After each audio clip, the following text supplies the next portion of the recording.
Tessa Marsh's first morning, they walked her past the offices to a windowless back room and slid a laminated badge across the desk. T. Marsh, temp. Her name spelled wrong. She didn't correct them. She just started reading the stack no one else would touch. By 9, the administrator, Bianca Holloway, stood in front of the 14-person morning huddle and said it plain. "We don't pay you to think, sweetheart. We pay you to scan and shred." Everyone laughed. Tessa kept reading. Buried in 900 charts, one code repeated where it never should. A number that meant the clinic had been bleeding quietly for 2 years. And a letter on the owner's desk that would decide whether the doors stayed open. She opened the file. If you've ever been judged by your job title instead of your worth, if you've ever held the fix while they called you just the new girl, this story is for you. Before we go any further, take 1 second and subscribe. And comment the city you're watching from. I want to see how far Tessa's story travels. Now, let me take you back to the beginning. Weller's Bend, Ohio. You've never heard of it. And that's the point. 3 stoplights. A grain elevator that stopped running the year the highway went in somewhere else. A diner that still ran a lunch special on a chalkboard. And on the corner of Alder Street, a 2-story brick building with a green awning gone pale from 40 summers of sun. Alder Street Family Clinic. The last independent practice for 3 counties. People drove an hour to be seen there. Farmers, widows, kids with fevers, and mothers with no insurance card and a worried face. Dr. Vance's father had opened those doors. Then, Dr. Vance II. Now the third one carried the name, and the name was heavier than it looked. Tessa didn't know any of that on her first morning. She only knew the bus got her there 12 minutes early, and that she'd worn her one good blazer, and that the rent was 3 months behind and the landlord had stopped leaving polite notes. She was 33. She had a coding certificate from the community college over in Marion. Earned at night, 2 semesters, paid for in installments she was still paying. On paper, she was a temp medical biller. A body to sort a backlog. 90 days, no benefits, the wage barely above the diners. That was all they needed to know. That was all she wanted them to know. Because there was a whole other Tessa, folded up small and put away. A Tessa who could look at a column of numbers and feel the wrongness in it the way you feel a draft under a door. A Tessa who used to sit across from people in good suits and tell them where their money had gone. She kept that one zipped inside a worn leather portfolio, and she kept the portfolio in her bag. And she did not open it. Opening it had cost her everything once. She'd learned. You survive by being smaller than they expect. The back room had no window. 1 desk, gray metal. 1 chair with a wheel that dragged. A shredder the size of a small refrigerator. And next to it, boxes, stacks of boxes. Charts and claims and explanation of benefits forms going back years. All of it waiting to be scanned into the system and fed to the shredder. You just work through it, Bianca had said, not looking at her. Scan, verify the number matches, shred. Don't overthink it. There's nothing in there but paper. Bianca Holloway was maybe 40, sharp as a folded letter, and she wore the clinic like a coat she was trying on for size. Practice administrator. She said the words the way other people said doctor. She had a way of standing in a doorway that made the doorway hers. Tessa said, "Okay." She always said okay. She sat down. The chair dragged. She pulled the first box toward her, and she started to read. Here's the thing about a person who spent years reading books, real books, ledgers, the bones of how money moves. They can't turn it off. Tessa's eyes ran down the first claim, and her mind did the small, automatic thing it always did. Procedure code. Diagnosis code. Amount billed. Amount paid. Adjustment, balance, match, match, match. She scanned it. She shredded it. She reached for the next. By the second box, something had already caught. Not loud, just a wrongness, that draft under the door. A code showing up on a set of visits where, in her gut, It didn't belong. She noted it and let it go. First day, not her job, scan and shred. But she remembered it. She always remembered.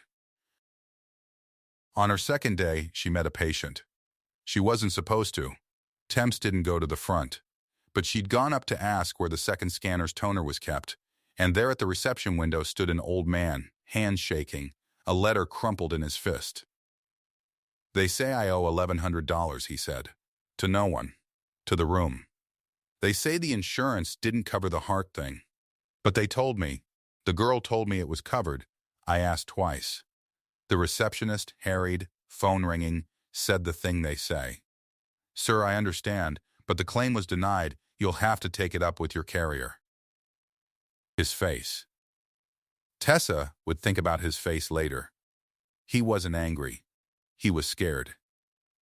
$1,100 was a season of heating oil. It was the difference between something and nothing. She should have gone back to the toner and the shredder. She said, "Can I see the letter?" She read it standing there. Denial code. She knew that code. She knew it the way you know a face. It wasn't a coverage denial at all. It was a bundling error. Two procedures billed separately that should have gone in as one. So the payer kicked the second one out. Fixable. A resubmission and a corrected modifier, and the whole $1,100 vanished. "This isn't a real denial," she said quietly. "It's a coding thing on our end. It can be resubmitted. You don't owe this." The old man looked at her like she'd spoken in tongues. She didn't have login rights. She was a temp. So that night, off the clock, she stayed 40 extra minutes at that dragging chair and wrote it all out longhand on a sticky note, the codes, the fix, the exact words to type, and left it on the biller's keyboard up front with the man's account number. No signature. She didn't want the credit. She wanted the man to sleep. 3 days later, she heard, secondhand, that his balance had zeroed out. Nobody knew why. Nobody asked. Bianca took the win in the weekly numbers and said the front desk was finally getting sharper. Tessa said nothing. She was good at nothing. Now, the man at the top of all this. Dr. Adrian Vance was 41 and looked like a man who'd forgotten what he used to look like. Tall, still, exact. He wore his father's watch and his father's habits and, some days, his father's whole tired face. He'd trained in Columbus. He could have stayed there, made 3 times the money, seen patients who paid on time. He came home instead, because the doors had his name on them, and because 2 years ago his father had died in the upstairs office with a cup of coffee going cold, and someone had to keep the lights on. He was reserved to the point of cold. He mistook his own silence for control. He believed, without ever saying it, that a person's worth could be read off their credentials the way you read a chart, pedigree in, competence out. It had never once failed him. He had never once tested it. And right now, on his desk, under the good lamp, there was a letter he could not understand. It had come from Meridian Health Partners, the payer, the big one, the one that covered maybe a third of the clinic's patients, the one whose contract was the load-bearing wall of the whole building. The letter used words like audit findings and aggregate overpayment and corrective action. It used a number. And every time Adrian read the number, his stomach did the thing it did when his father coughed those last months and pretended it was nothing. He didn't understand billing. He understood medicine. He'd spent his whole life learning to read a body and had never once learned to read a claim, because that was what the office was for. That was what Bianca was for. He'd asked her about the letter. She'd smiled and said she was already handling it and not to worry the good doctor with the boring parts. So he folded the letter and put it under the lamp and let the sick feeling sit. That was the shape of the place when Tessa Marsh walked into it. A clinic everyone loved and no one was watching closely. A man at the top who trusted the wrong smile. And in the windowless back room, the one person in the building who could read the letter, sorting paper for the diner wage, keeping her head down, keeping her mind hidden. The second week, Bianca started sanding her down. That's the only word for it. Small strokes. Nothing you could point to. The calendar for the biller's tasks Tessa's name went on and came off. She'd arrived to find her scanner login had expired. Her badge stayed misspelled. When Tessa mentioned it, once, gently, "It's actually Tessa," Bianca said, "It's a temp badge, honey. It's not a wedding invitation." And that was that. The whole office heard it. The whole office learned the lesson. You didn't take the new girl seriously because the boss didn't. Tessa learned it too. She stopped mentioning things. But she didn't stop reading, and the wrong code she'd noticed on day one was not going away. It was everywhere. She kept finding it. A specific procedure code, riding along on visits where the actual service didn't call for it, quietly nudging the reimbursement in a way that, one claim at a time, meant nothing. $11. 14, but she was reading 2 years of it. And 2 years of $11 across 900 charts a month is not $11. It's a river. She started keeping a tally. Not on the clinic system. On a legal pad, in pencil, in the small square handwriting of a person who had once been paid very well to make numbers behave. That was when the coworker saw. His name was Denny. Older guy, front desk billing, 3 years in, decent, tired. He came back to the storage room to hunt down an old chart and found her there at the metal desk, ledger open, running 2 columns down with a pencil, tying them out, and he stopped in the door and watched her for a second. And he said it, half laughing, half not. "You file like someone who used to run books." Tessa's pencil didn't stop. But something in her went very still. "I used to do a lot of things," she said, and she laughed, light, easy, the laugh she'd practiced. She set the pencil down. She reached into her bag and pulled the worn leather portfolio out just far enough to slide the legal pad on top of it. And then she zipped the whole thing away. Out of sight. And she never opened it, and she changed the subject to the toner that was low again. Denny shrugged and found his chart and left. He forgot it by lunch. Most people forget the important thing they saw. That's how the important thing stays hidden. But it had been said out loud, once, in that room. You file like someone who used to run books. And somewhere in the building, though no one knew it yet, a clock had started. The fluorescent tube over her desk had a buzz to it. A flicker.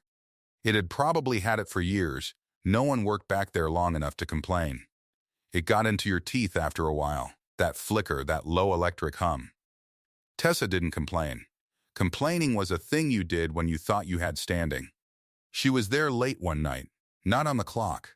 She'd learned the building emptied by 6, and she could think better when it was quiet, so she'd take the last bus and stay the extra hour, reading the boxes, growing her river of $11 into something she could show someone, if she ever found someone worth showing. She heard the footsteps and froze.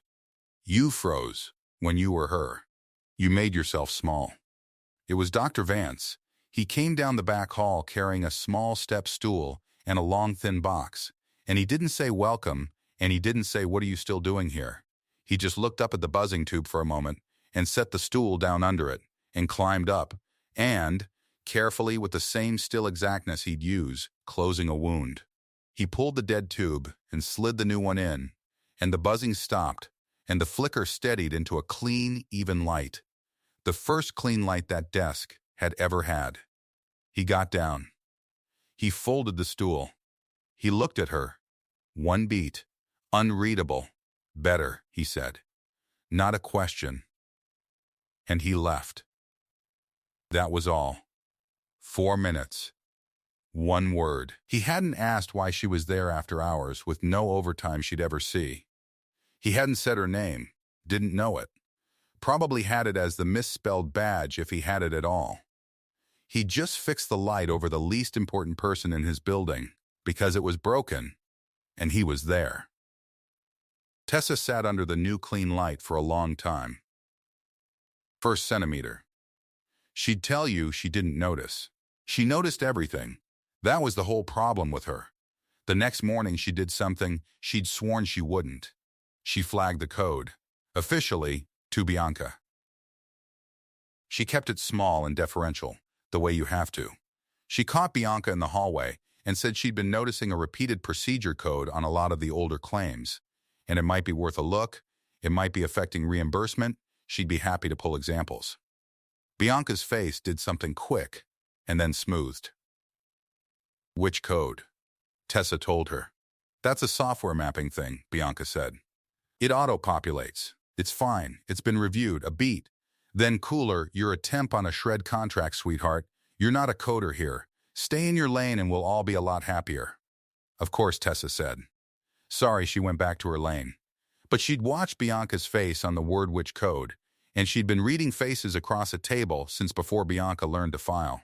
And what she'd seen was not the face of a person who thought it was fine. It was the face of a person who already knew, and had known, and had a reason to keep knowing quietly. Tessa didn't stop pulling examples. She just stopped telling anyone she was. It came to a head at the all-staff meeting. They did one a month, whole clinic. Everyone crammed into the break room with the good chairs, and the folding chairs, and the coffee that tasted like the pot.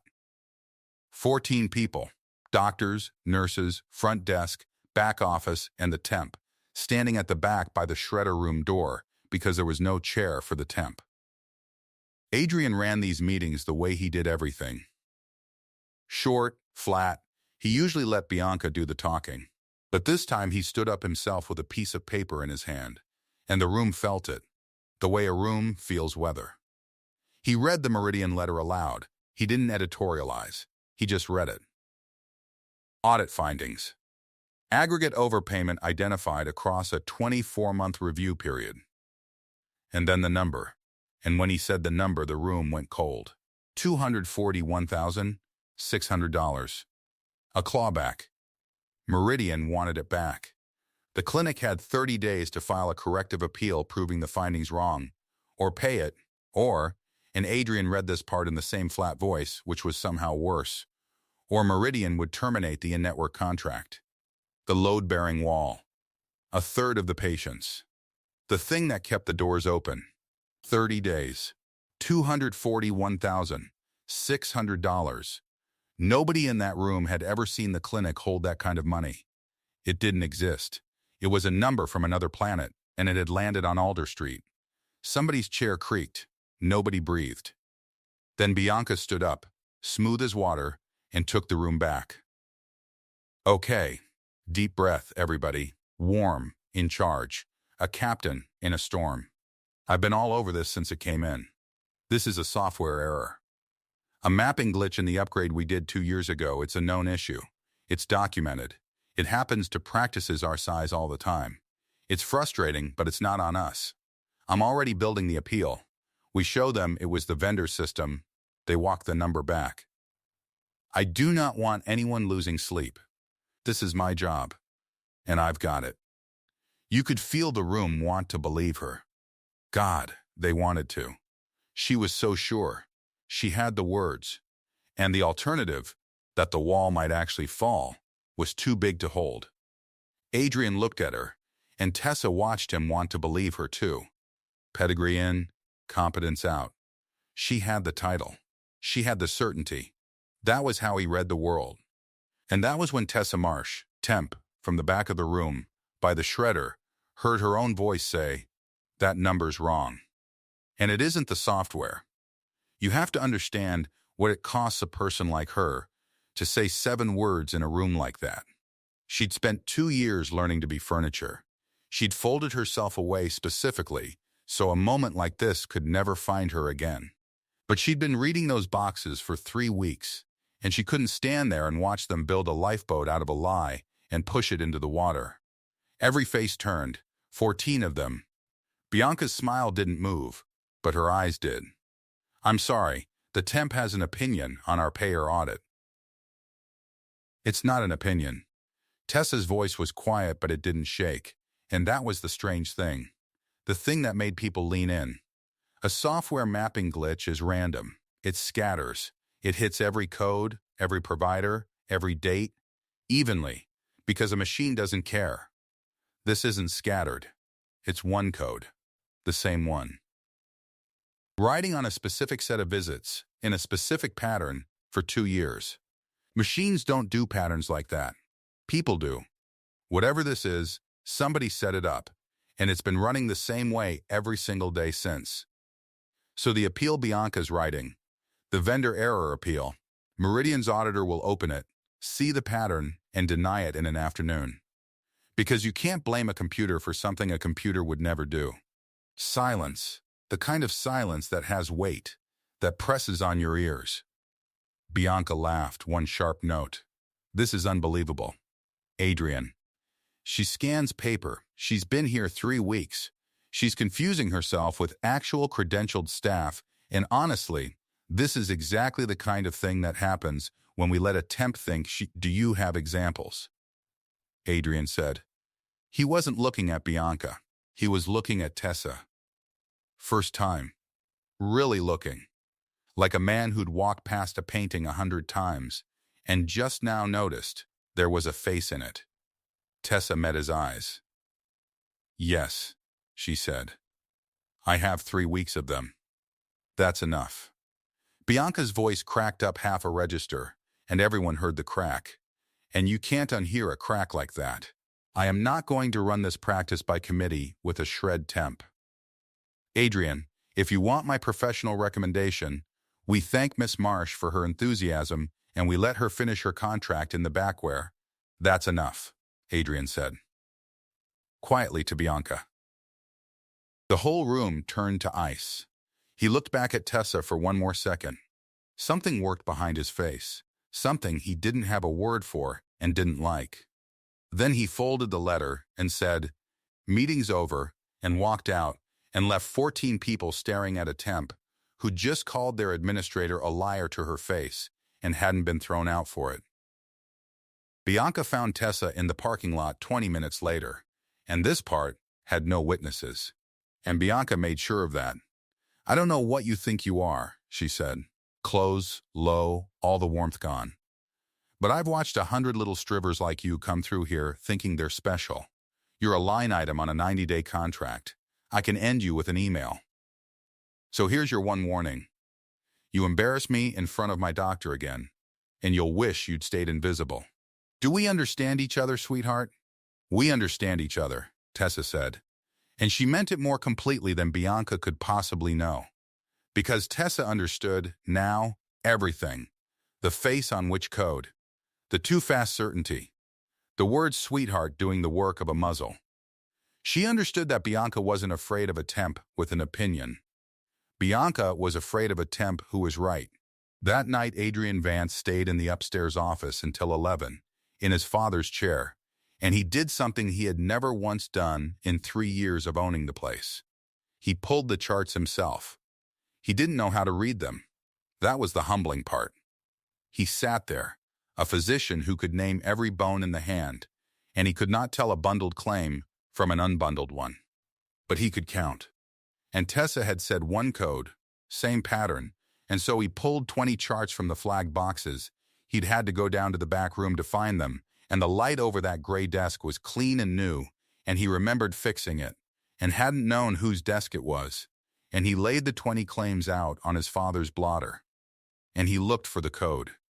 It was on 14 of them, not scattered, not random, 14 of 20, and every one of the 14 was the same type of visit, and none of the other 6 were.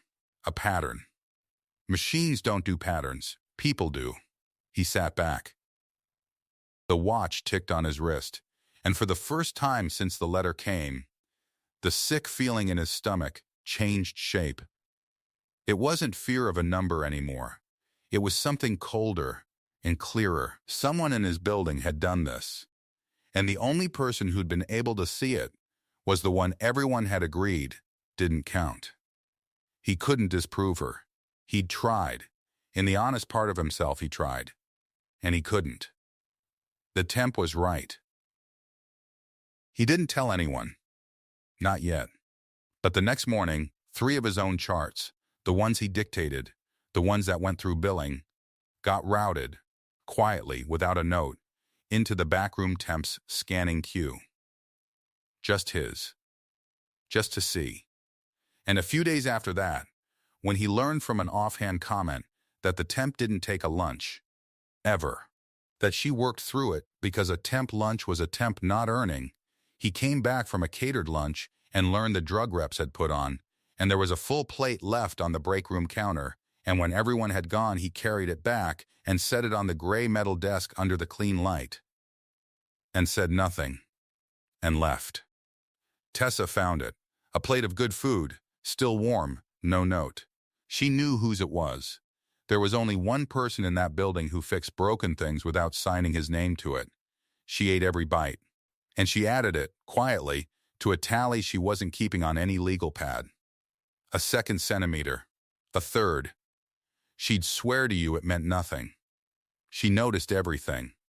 That was the whole problem with her. The gala came at the end of that month. The county hospital ran a fundraiser every year, black tie, the ballroom of the one nice hotel 2 towns over, and everyone in medicine for 50 miles went, because that was where the money and the mergers and the marriages got made over bad chicken and a silent auction. For Alder Street, it mattered more than usual this year, because the board would be there, and the board, in a small town, meant the handful of old families whose money and blessing kept an independent clinic independent, and their auditor from Meridian would be circling. And the clinic needed the room to believe it was fine. Tessa was not invited. Obviously, temps don't attend, Bianca had said, and she'd said it in front of people and enjoyed it. But there was a document, a corrected authorization form, that Meridian's audit team needed hand-delivered before the weekend, or the appeal window would slip and it hadn't gone out, because the office was a mess of fear and Bianca was busy buying a dress. And Tessa, reading the deadline on the letter, knew it hadn't gone out. She knew because she read everything. So she went. On the bus.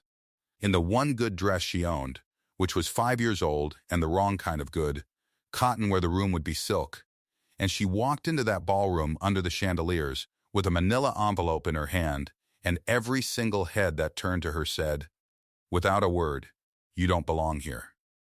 She didn't belong there. She went in anyway. She found the Meridian auditor by the bar, a careful woman with a lanyard and a glass of soda water, and she handed over the envelope, and the auditor opened it and glanced at the form and then glanced up at Tessa, sharper, because the form was right, and more than right, it was corrected in a place the auditor hadn't flagged yet. Who filled this out? I did. You caught the secondary auth on the 12th. We hadn't cited that. I know. It's a problem too. But it's a different problem than the one in your letter. The auditor looked at her a long moment. Then, what's your role at Alder Street? And before Tessa could answer, Bianca was there. Silk. Perfume. Teeth. Ellen. Hi, I'm so sorry. This is one of our temporary back office staff. She really shouldn't be. Tessa, this is a private event. But it was too late, because the board chair had drifted over. Old money. Weller's Bend royalty. A man named Harold Ashford, who'd sat on that board since before Adrian was born. And beside him, his daughter. Dr. Camille Ashford, 38, poised, a real doctor with a real degree and a real dress that cost more than Tessa's month of rent. Camille was the sensible one. Everyone said so. Camille ran a bigger practice 2 counties over, and there had been talk, quiet, adult, the kind of talk that arranges lives, that the smart move for Alder Street, the safe move, was a merger. Vance and Ashford. The 2 families, the 2 practices, made one and made solvent, and that the merger, the way these things went, would come with a marriage, or at least an understanding, because that was how the old families had always kept the money in the room. Camille was decent. That was the maddening thing about her. Not cruel, just transactional the way people are when the world has only ever handed them the safe version of everything. And it was Camille who, hearing the tail end of it, looked at the corrected form in the auditor's hand and said, "Pleasant, professional. The figure on your appeal, I heard someone say it was 241.6. But if you're correcting the secondary auths too, that changes the aggregate. Your number's going to move." "It's already wrong," Tessa said. The chair looked at her. Camille looked at her. Bianca's face was a held breath. The 241.6 is what Meridian extrapolated, Tessa said, quiet even, the numbers coming out of her the way water comes downhill. But they extrapolated off a sample that includes the corrected auths and the real error both, blended together. Untangle them and the actual exposure is lower on the extrapolation and higher on the pattern. The number they're demanding is wrong. It's just wrong in both directions at once, which is why nobody's caught it. It looks right in the middle. Silence, at the good end of the room, under the chandelier. And Adrian, who had been across the ballroom in a tuxedo he hated, holding a drink he didn't want, listening to a man tell him the merger was the responsible thing, Adrian had gone still. Watching the temp from his back room stand in the wrong dress in the right room and take apart a $250,000 number in front of the board chair and be right, visibly, provably right, while the auditor nodded slowly and Bianca died a little where she stood. The chair Harold Ashford said to Bianca, mild, "Who is this?" And Bianca said, "Too fast. She's nobody. She's a temp. She really has to go." And Tessa, having done what she came to do, set her empty hands at her sides and said, "She's right. I really do." And she turned and walked out of the ballroom on her own, back straight, before anyone could throw her out, which is its own kind of victory and its own kind of wound. Adrian caught up with her at the coat check, not planned. His feet just took him. The number, he said. It was all he had. You could actually fix it. The appeal. Yes, Bianca says. I know what Bianca says. She looked up at him, tired, honest, done pretending for tonight. You have 22 days left. The appeal she's writing will fail. The real one, the one that saves your clinic, is buildable. But it needs someone who can read what actually happened, and it needs the person who set it up to not be the one holding the pen. That's the whole thing. Dr. Vance, that's all it is. He looked at her for a long moment. Something in him wanted to say her name. He realized, standing there, that he didn't know if the badge was right, that he'd never once asked. The shame of that moved across his face. Then someone called Adrian? From the ballroom, Camille warm. The safe version of everything, the responsible thing, the merger and the marriage and the wall, held up the old way, and he turned toward the voice out of habit, out of 40 years of turning toward that voice, and when he turned back, the coat check girl was handing Tessa a 5-year-old coat, and the door was already closing behind her. He defended the number. He had not once, all night, defended the woman. He stood there in the borrowed light of the chandelier, with the sound of the merger closing warm around him, and the clock on the Meridian letter ticked down in the dark upstairs office, 22 days now, and somewhere out in the parking lot, a temp with the wrong dress and the right mind was waiting for the late bus in the cold. And Adrian Vance understood, for the very first time and far too slowly, that he was going to have to choose. Not which appeal to file, which person to become. The bus came at 11. It always did. Tessa took the seat by the window and watched the town slide by, dark and small and asleep. Weller's Bend at night was just porch lights and a gas station. She held the 5-year-old coat closed at the throat and told herself the thing she always told herself. It didn't matter. None of it mattered. She had 22 days of work left, and then a new door somewhere else. She almost believed it. Adrian didn't sleep. He drove home and sat in the dark kitchen and did not turn on the light. His father's watch ticked on his wrist. He kept hearing her voice at the coat check. The appeal she's writing will fail. The real one is buildable. He kept hearing Camille too, warm from the ballroom, calling his name the way she'd called it for 40 years. 2 voices. One safe. One right. He went in early. Before anyone. He climbed the stairs to the office that had been his father's, and he laid the 20 flag charts across the blotter again, and he read them one more time in the gray light. 14 of 20. The same code, in the same wrong place, over and over. across 2 years. Not a machine. Never a machine. A hand had done this. A hand that knew exactly where the eye wouldn't fall. He had checked her math 4 times now. He could not make it wrong. At 8, the staff filed in. 14 of them, same as always. Coffee and low talk and the front bell. Bianca arrived at 8:15 in a cream blazer, bright as a knife, and told the front desk something that made them laugh. Adrian watched her from the top of the stairs. He watched the way the room bent toward her, the warmth she used like a tool. Then he watched the temp come in from the cold in her wrong coat and go straight to the back room without a word to anyone. The windowless one, the one with the boxes going back years. He made his decision on the stairs. He came down. He crossed the floor. He did it in front of everyone, because he understood finally that doing it in private was the same as not doing it at all. He stopped at the door of the back room. Tessa looked up from the gray metal desk, badge still crooked in its holder. T. Marsh, temp. Her name still spelled wrong 3 weeks in. I pulled the charts, he said. 20 of them. 14 carry the code. You're right. I can't make you wrong. She didn't gloat. She just nodded once, the way a person nods at a fact. He set something on the desk, a ring of keys and a folder thick as a brick, and a single sheet with his login written on it in his own careful hand. That's the archive, he said. 2 years. Everything. And those are my credentials. I need you to lead the appeal, not help. Lead it. Behind him, the floor had gone quiet. Denny had stopped at the copier.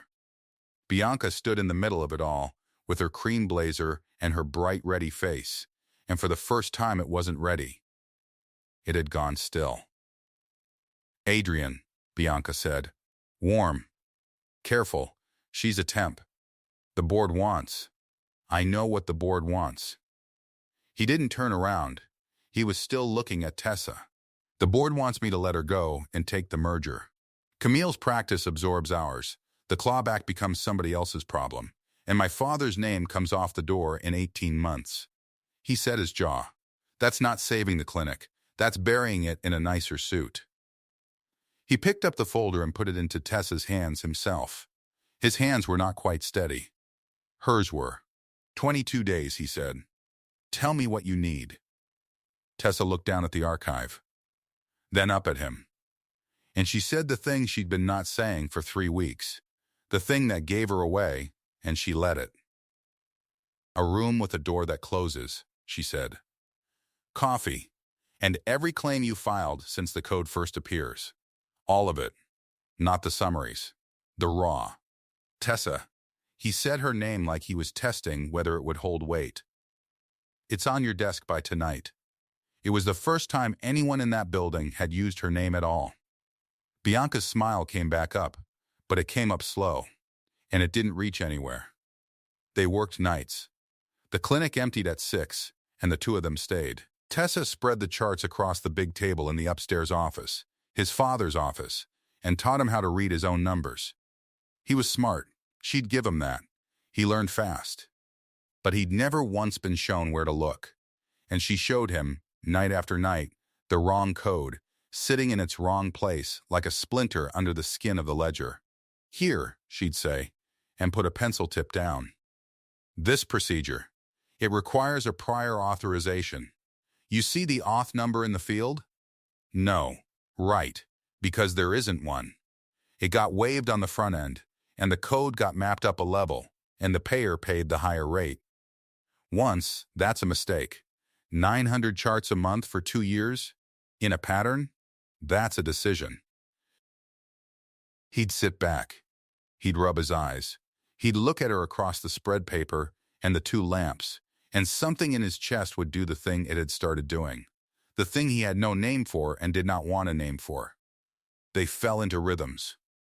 He learned she skipped lunch, so he stopped ordering 1 dinner and started ordering 2, and never said a word about it.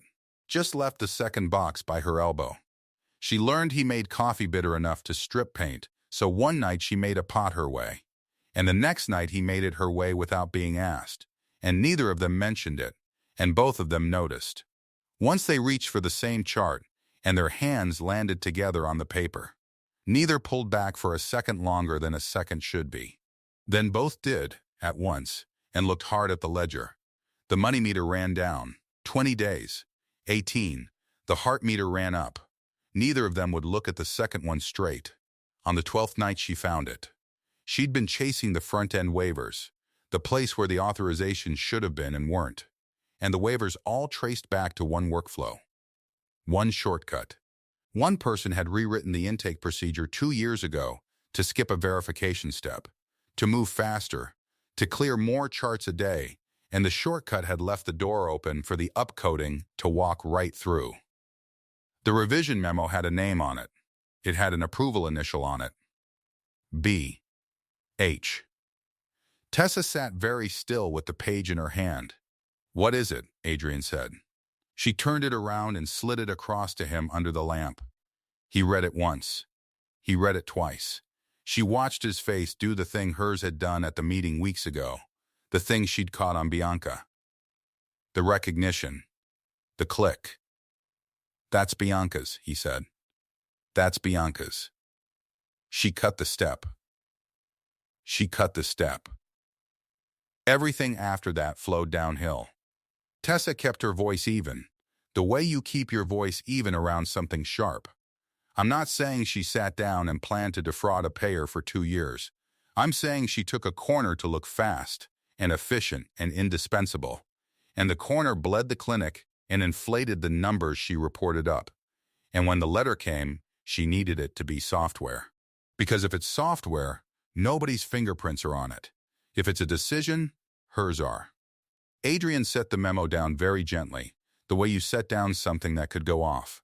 And then he made the mistake of looking up at her. Just to say something. Just to say good work. Or that's it. Or we've got her. And instead he looked at her under the lamp.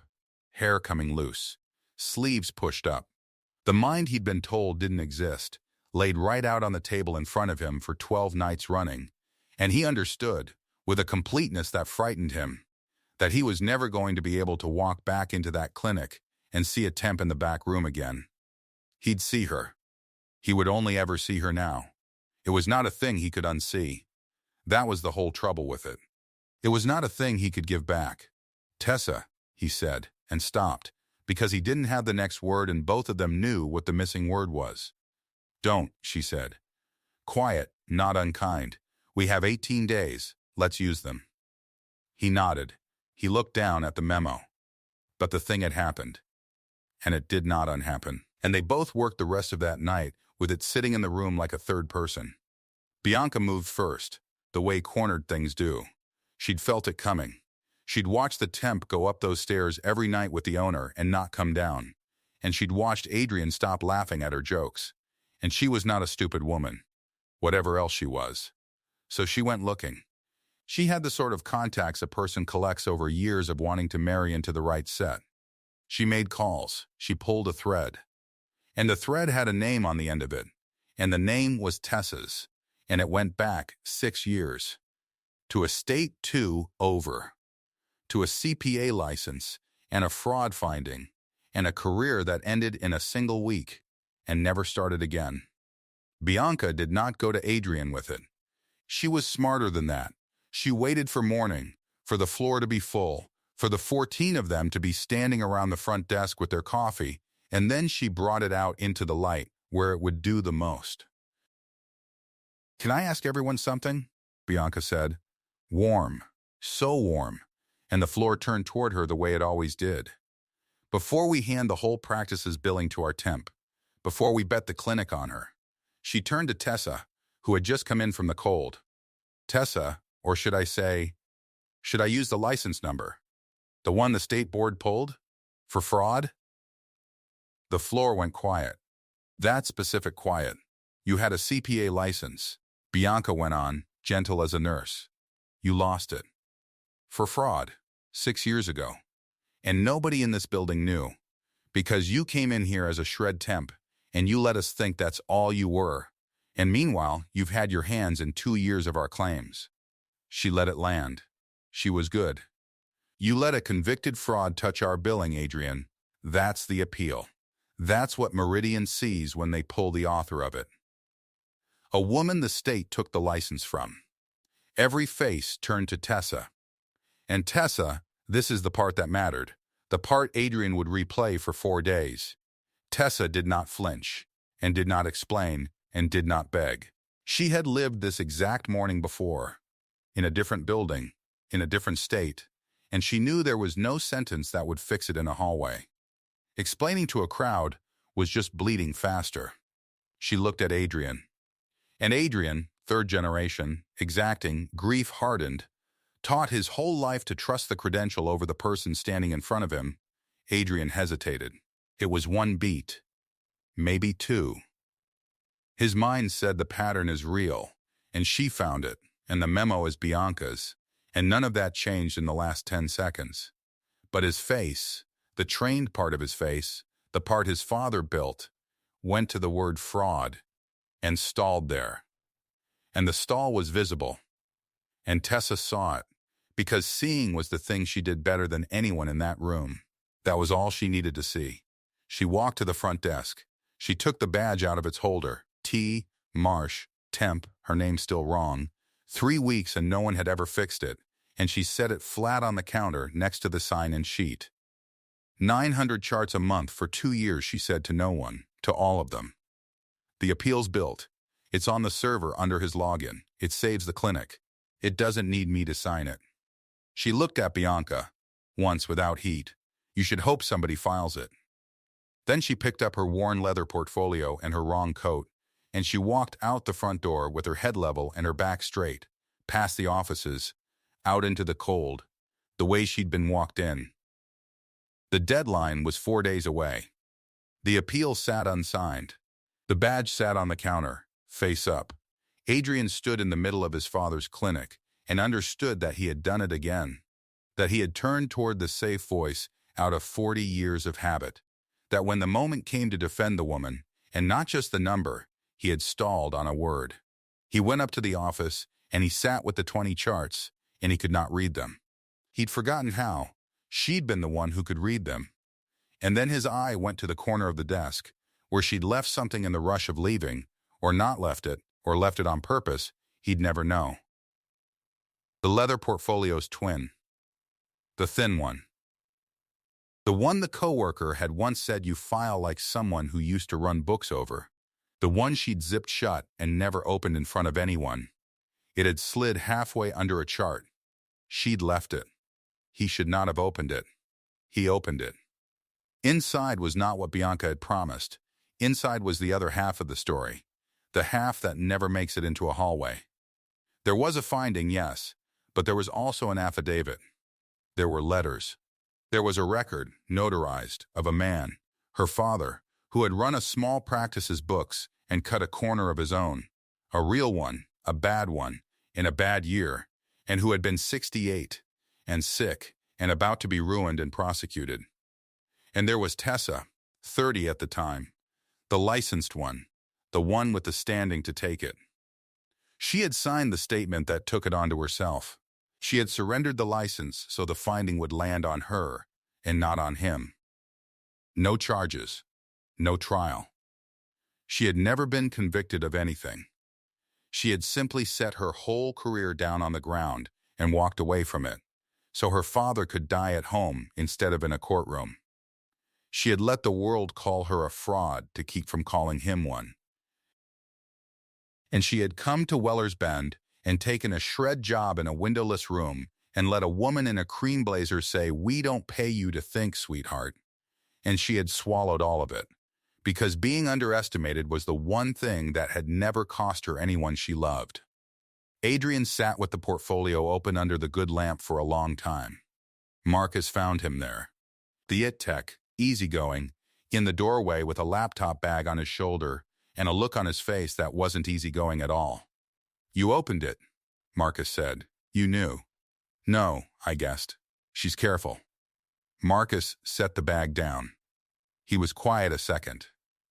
"I'm going to say something, and then I'm going to go fix the server, because that's the useful thing I can do." Tessa Marsh is the realest person that's ever walked through that door. I've known it since week 1. I never had a shot, and I knew that too. Because she looks at you the way she's never once looked at me. And I made my peace with it about a week ago. He picked the bag back up. You stalled on a word in a hallway. I watched you do it. So did she. If you let that be the last thing that happens, you're not the man your father thought this building deserved. He left. Adrian looked at the portfolio. He looked at the 20 charts. He looked at his father's watch on his wrist, ticking down. Then he picked up the phone and called the board chair, and he did not ask for a meeting. He told him there would be one. The hearing was on the 3rd day. 1 day left on the clock. They held it in the boardroom off the hospital wing, the long table, the good chairs. Meridian sent Ellen, the auditor from the gala, soda water and a lanyard in a face that gave away nothing. Harold Ashford took the head of the table, old money and old patience.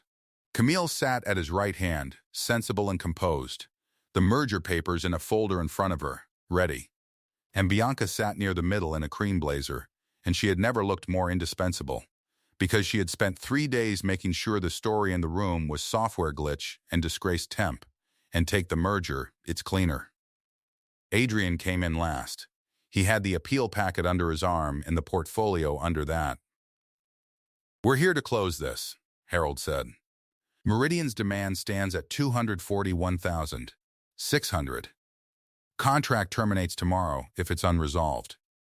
Doctor, Ashford's merger absorbs the liability." "That's the sensible path, Adrian. I'd like to walk out of here having taken it." "Give me 10 minutes first," Adrian said, and sat down and opened the packet. He didn't perform. He wasn't built to. He just read. He read the corrected codes, one by one. He read the procedure that required the prior authorization. He read the field where the authorization number should have been and wasn't. He put the raw claims on the table, the ones Tessa had pulled, and he laid them next to the corrected ones, and he walked the room through the gap, line by line, the way she'd walked him through it for 12 nights. "The number's wrong in both directions," he said. "That's the part everyone missed, including us. Meridian overpaid on the up-coded claims.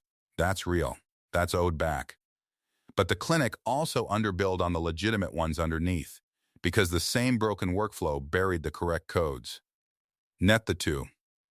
He set a single page in front of Ellen. "It's not 241.6. It's a fraction of it.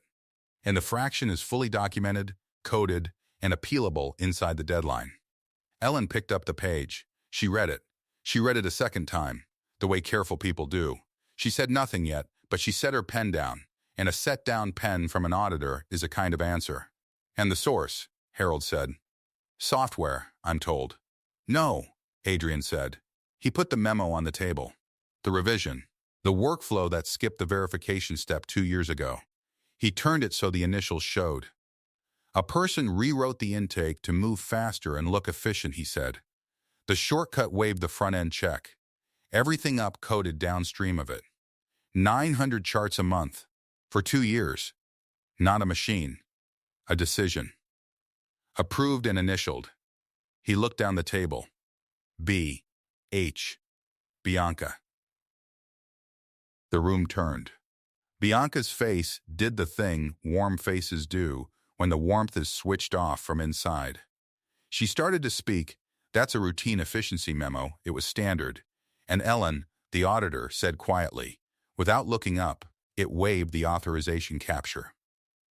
"That's not routine. That's the finding." And that was the end of Bianca's sentence. And more or less, of Bianca. Camille closed the merger folder. She didn't open it again. She was transactional, but she was not a fool. And there was nothing left in the room to merge with, because the thing being sold as broken had just been shown to work. Ellen made a note. She looked up. "Meridian withdraws the clawback pending the corrected filing," she said, "which I've now seen enough of to expect will clear. The contract renews. I'll want the full packet by tomorrow." She capped her pen. "Whoever built this reconstruction knew exactly what they were doing. I'd keep them." "They quit," Adrian said, 3 days ago. "In this town, after your administrator called them a fraud in front of the staff." He stood up then. He hadn't planned to. He looked at the 14. No, at the table, at the chair, at Camille, at Bianca being asked, quietly, by Harold's own hand on her elbow, to step out. Every person in that clinic hired her to disappear, Adrian said. We walked her past the offices to a room with no window, and spelled her name wrong on the badge, and told her we didn't pay her to think. And she's the only reason there's still a door for any of us to walk through tomorrow. He let it sit. I'd like it noted that the merger's off. We don't need saving. We were never as broken as the person who needed us to look broken. Harold Ashford looked at him a long moment. Old money knows a real thing when it finally sees one. He nodded. Once. And it was done. Bianca was escorted out. There was no scene. Cornered things go quiet at the end. The cream blazer went through the door and did not come back, and the room let out a breath it had been holding for 2 years. It was raining when Adrian got to the bus stop. He'd called the temp agency, and then the landlord she'd listed, and then he'd just driven the route the 11 o'clock took, because he remembered, from something she'd said once over the charts, that she wrote it. And there she was, under the little plastic shelter that didn't quite keep the rain off, in the 5-year-old coat, with the leather portfolio's twin on her knees. Waiting, the way she'd been waiting the night of the gala, the way she'd probably been waiting her whole life, holding the fix while somebody else held the microphone. He got out. He didn't bring an umbrella. He deserved the rain, he figured. He had the packet under his arm, and the portfolio, the thin one, the one he shouldn't have opened. It's done, he said. Meridian withdrew it. The contract renews. Your net figure was exact. Ellen said to keep whoever built it. He stopped. The rain came down between them. Bianca's gone. The merger's off. I read your appeal out loud, line by line, to the whole board. And it held. Every line held. Good, Tessa said, and meant it, and did not get up. That's not why I'm here, he said. He held out the thin portfolio. She looked at it and went very still, because she knew what it was, and she knew he'd opened it, and there was nothing left to hide behind now. Not the badge, not the back room, not the wrong coat. I read every page, he said. I know what you carried. I know what it cost, and who you carried it for, and that you never once let any of us see the weight of it. His voice wasn't steady, and he let it not be steady. I stalled on a word in a hallway, one word, and I let it be louder than 3 weeks of the truth in front of my own eyes. I turned toward the safe voice because I've done that my whole life. I'm not going to do it again. I was wrong to look away from you for even 1 second. The rain ran off the edge of the shelter. I'm not going to plead the clinic at you, he said. Or my name, or my father's name, or any of the pedigree I was raised to think meant something. It doesn't. You showed me it doesn't. So I've got one word, and it's the only one I've got the right to.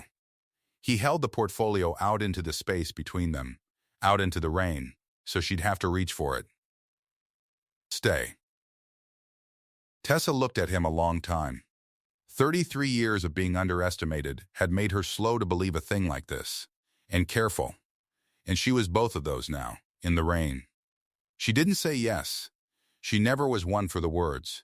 She reached out and she took the portfolio out of his hands. And then, this was the answer. This was the whole answer. She didn't tuck it against herself the way she always had, zipped and hidden and hers alone. She held it back out to him. She let him carry it. He took it. He held it like it was worth something, because it was, because she was. And the two of them stood under the little plastic shelter and let the 11 o'clock bus go by empty. 6 months later, there was a window. He'd moved her out of the back room within the first week, knocked out a wall himself, on a Sunday, in old clothes, the way his father would have. Now her desk faced glass, and the afternoon came in gold across the ledgers, and the fluorescent that used to buzz was gone entirely, replaced with something warm that never so much as flickered. On the door there was a nameplate, engraved, not laminated. It read Tessa Marsh, Practice Financial Director, her name spelled right. The badge that had said T. Marsh, temp lived in the top drawer of the desk, Face down. Kept. The way you keep a thing to remember where you started. The books were clean. She'd rebuilt the whole intake from the memo up, put the verification step back where Bianca had cut it. And the clinic billed correct and got paid correct, and the doors stayed open for a third county's worth of people who had nowhere else to go. The same 14 staff were still there. They were hers to steady now, and she steadied them, and they had learned, quickly, to bring her the file nobody thought was worth reading. They had cake in the break room the day the renewed contract came through. Somebody had written it in blue frosting.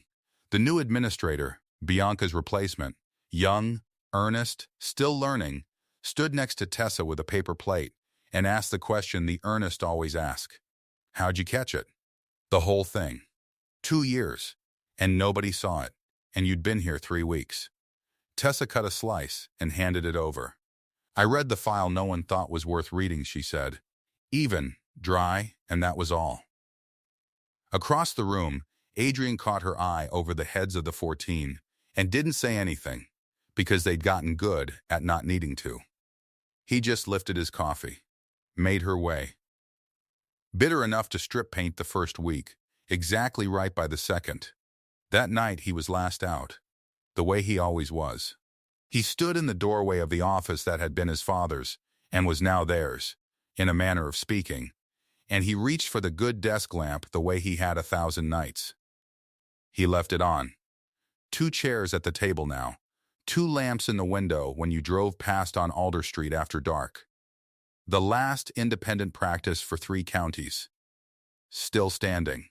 Still lit, because a woman with the wrong dress and the right mind had sat down in a room with no window and read the stack that no one else would touch. Worth doesn't wait for permission to be worth.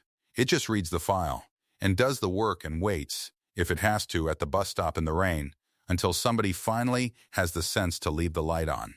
Wherever you're watching from tonight, comment your city. I want to see how far Tessa's story travels.